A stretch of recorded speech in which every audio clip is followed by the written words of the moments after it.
Croson here from the Performance Lab of California. We got another new member video going down today. Today I think it's going to be another one of the really valuable videos for just really the general population. And what it's going to be about is shin splints. Okay, we have a lot of people that have shin problems that normally it happens within runners, but also happens within sports athletes. It happens from cutting a lot, just any type of deceleration. So if you run for a long period of time, it's that deceleration phase with your foot, that front foot's really impacting the ground where you start feeling the pain. And the same type of thing for anybody going in and playing sports. So trying to cut side to side or just general running is when you're starting to feel that shin splint, the shin splints problem.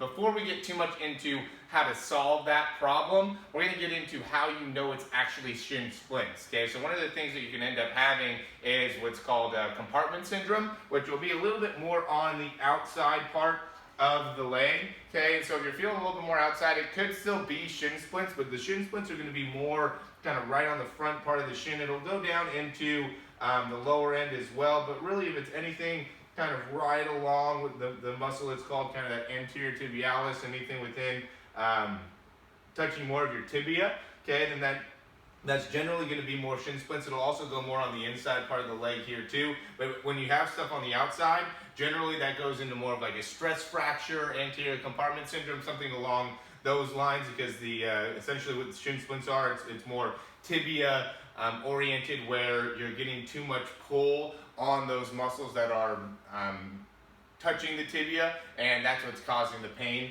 And one of the ways you can figure out if it's a stress fracture or not is if you wake up in the middle of you wake up in the morning, and if you have less pain, less tension, then generally that means it's a stress fracture, because it's just telling you that it's been able to heal a little bit overnight.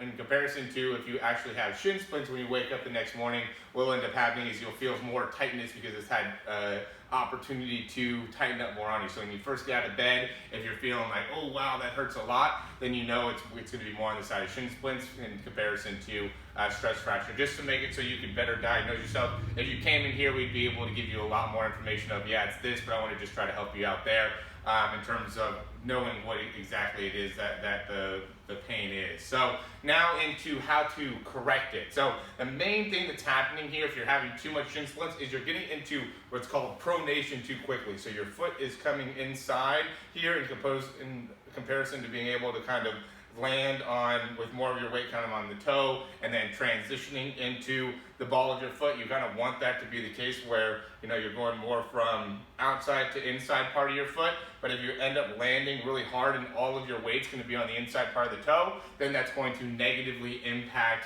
your ability to absorb, and that's going to cause more of that pain again on the inside part of the leg. So what you want to do is you want to try to make it so the best you can, your foot is, the contact time is more outside to inside rather than inside to outside when you're running. So just trying to think about that and understand that's going to be important. And that's going to really make it so you end up making a big difference in where you're feeling the pain. Really a small change. So if you start landing a little bit more on your pinky toe and then transition to your big toe, that should end up helping you. And then also allowing a lot of really inside knee movement, right? So if I'm allowing my foot to go outside and I'm absorbing, my knee's going to end up coming inside more a lot here. But even, if you end up trying to think about landing more on the outside part of your foot, and then you allow the knee to still come inside a lot, you're probably going to still end up having that shin splint pain, that medial pain. So what you want to do is you want to land on that pinky toe, transition to the big toe, and just allow that knee to kind of go forward rather than inside. The more inside that knee goes, the more pressure you're going to put onto that medial part of the shin. Okay, so that's going to be running-wise how you can fix it. There's going to be some exercises that we can do as well. One of the big things that I would say is going to be important is just trying to stretch out those muscles. So what you want to do is you want to just allow your toe to stretch. So what I'm doing is I have all my toes kind of scrunched up, and I'm allowing myself to really bend forward. I'm bending my front knee and kind of shifting all of my weight forward, and that's stretching all that front part of the shin. It's going to be important to stretch out those muscles, but we're also going to go into some activation exercises as well that'll make it so then you can help in better addressing these areas of concern. To give you some understanding of what we're going to work on, one of the key compensations that we'll find is that if you don't have good lumbar multifidi strength, what you're going to do is you're going to become more active in the muscles within your anterior tibialis front part of your shins, okay? So what we're going to do might sound like kind of a weird thing, but this is just our normal shin splint protocol that we're going to be giving you here. And so one of the things that we work on is your ability to better activate within that lumbar spine, keeping your posture in a good spot, and that will, believe it or not, take some of the pressure off that anterior tibialis muscle, which will help out with those shin splints, okay? Another thing is, what will happen is that you'll lose the ability to get really good hip flexion here, okay? A lot of times this happens with runners, and there's a hole, it's called your front line, fascial line, and it goes from your hip all the way down to the front part of your toes there. And so because of that, we know that if the anterior tibialis is more active, generally you're not getting as much strength within that psoas hip flexor. So what we're going to do is we're going to give you a psoas exercise that allows you to also lengthen within your toe, but it's really concentrate on getting isolated activation within your hip. Generally when you get hip flexor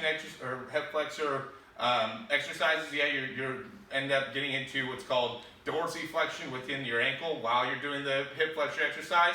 And so we're going to take that away. We're going to want to get plantar flexion while doing hip flexion, which will make it so you can get more hip flexor strength. Another big thing, another big compensation is that you'll end up having tibialis weakness, but toe flexor strength. And so we're going to make it so you can really concentrate on giving tibialis anterior strength, but keeping your toes scrunched up. And that'll make it so then you can really focus on activating just those muscles on the front part of the shin rather than having the compensation within your toes taking over for the anterior tibialis. That's going to be a big one. That's going to be really important. The last one's going to be knee stability. We've done this for a lot of different other exercises as well. Crucial in making sure that we're having posterior strength within your hamstring and also glute strength. So those are going to be 5 exercises that should really make a big difference in being able to fix this problem. And that should, if you do these consistently, if you're having shin splints, you should be able to feel some relief within 10 to 14 days. As you continue to do it, you should be completely pain-free. So, yeah, that's the video as always. Let me know if you have any questions. My email is Morey, M-O-R-E-Y, @yourperformancelab.com.